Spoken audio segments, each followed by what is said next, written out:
जब आपके हृदय में कभी कोई बात आ जाए कि बाबा आज मेरा मन ये कह रहा है और आपको सुनना है बाबा, आपको स्वीकारना है बाबा, आपको मेरे मन की बात जानना है बाबा, बस हाथ में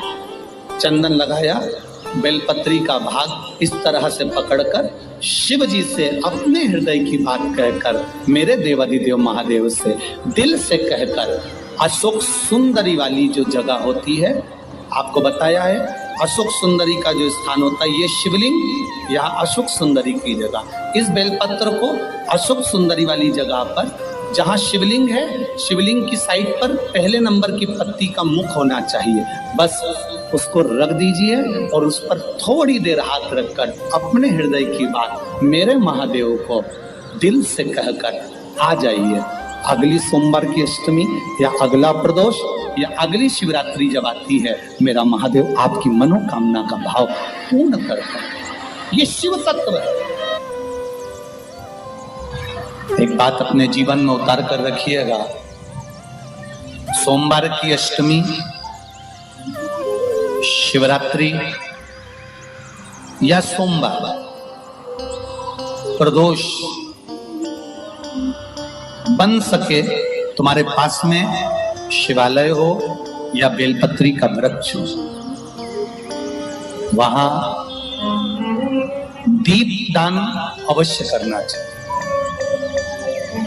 अब एक बात का स्मरण आपको रहे थोड़ा सा, अगर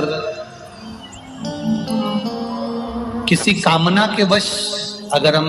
दीप लगा रहे हैं या हमारे मन में कोई भाव उत्पन्न है और हम बाबा से कहना चाहते हैं कि बाबा मेरा ये कार्य है आप पूर्ण करिएगा,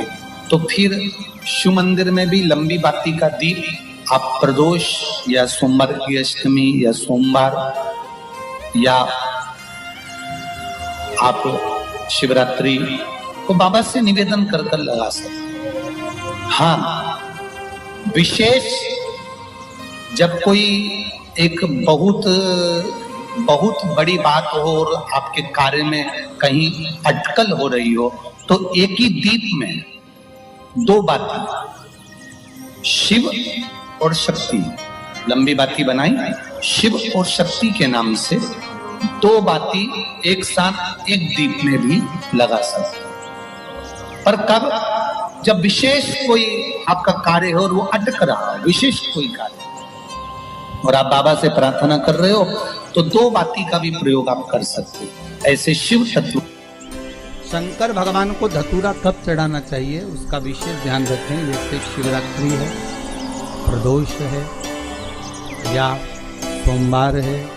या कोई विशेष आपका उत्सव है, तो आप शिव जी को धतूरा चढ़ा सकते। या विशेष कोई बीमारी ऐसी लग गई है या विशेष कोई तकलीफ ऐसी हो गई है जिसका निवारण नहीं हो रहा, तो आप धतूरा चढ़ा सकते। धतूरा चढ़ाने का भी एक क्रम है। हल्दी में भिगोकर धतूरा चढ़ाया जाता है लक्ष्मी के लिए।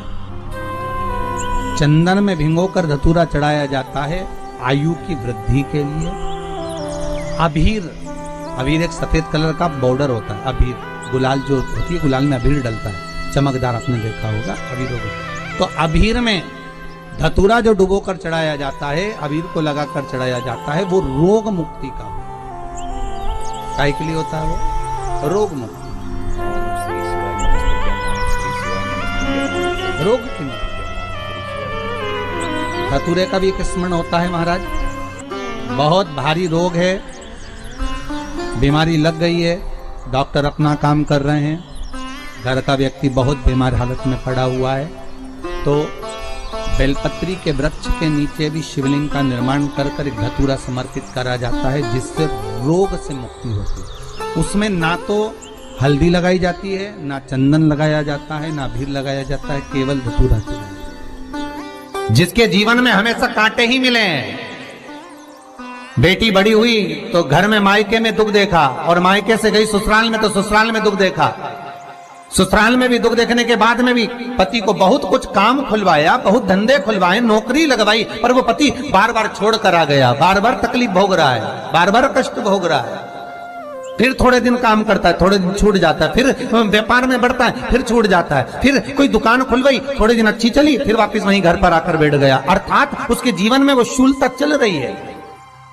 तो बाबा देवाधिदेव महादेव कहते हैं ये 3 घड़ी, 3 पल, 3 नक्षत्र, 3 समय, 3 दिन में जो शूल मुझे समर्पित करता है उसके जीवन से मैं शूल हटा देता हूं। वो 3 दिन लिखे स्कंद पुराण में।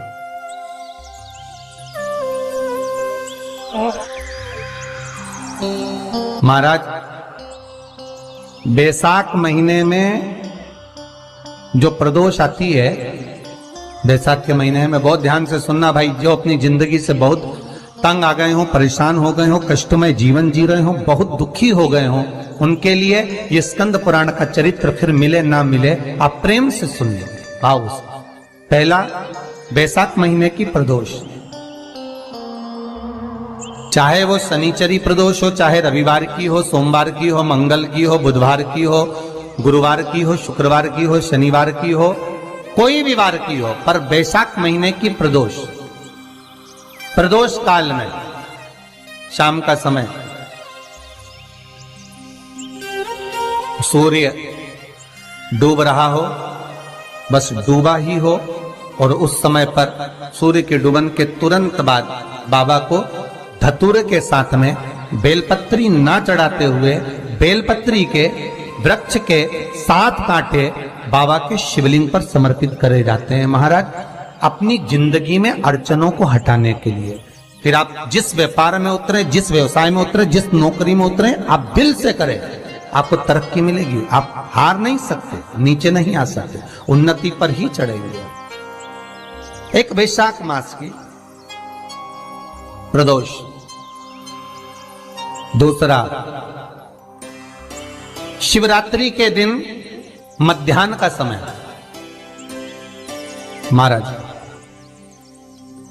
जो बड़ी शिवरात्रि होती है माघ की, बड़ी शिवरात्रि के अंतर्गत मध्याह्न का समय, दोपहर के ठीक 12 बजे, चाहे फिर वो कोई भी दिन हो महाराज, शिवरात्रि जिस दिन पड़ रही हो,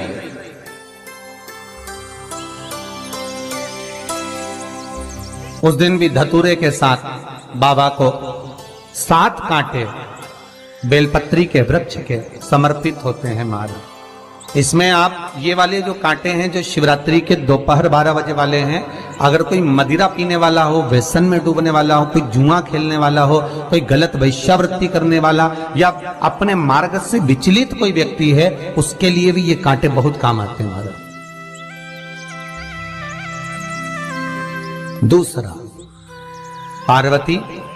तेरे द्वारा तेरे नयन अश्रु से जो प्रगटा हुआ बेल का वृक्ष है, द्वितीय शूल मैं वहां धारण करता, तृतीय शूल, तीसरा शूल जो वर्णन करा गया महाराज। भगवान श्रावण के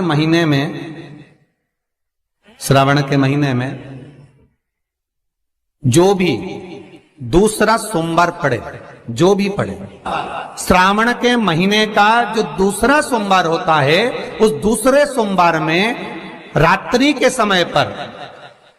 अर्थात शास्त्र अब घड़ी और पल का स्मरण करेंगे तो रात्रि के बजेंगे 10 से 12 बजे महाराज, 10 से 12 के बीच में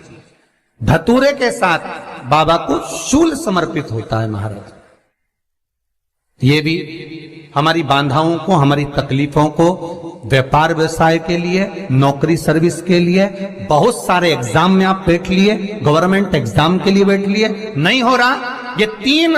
बार मेरे शंकर को बेलपत्री के वृक्ष के शूल समर्पित होते हैं। उस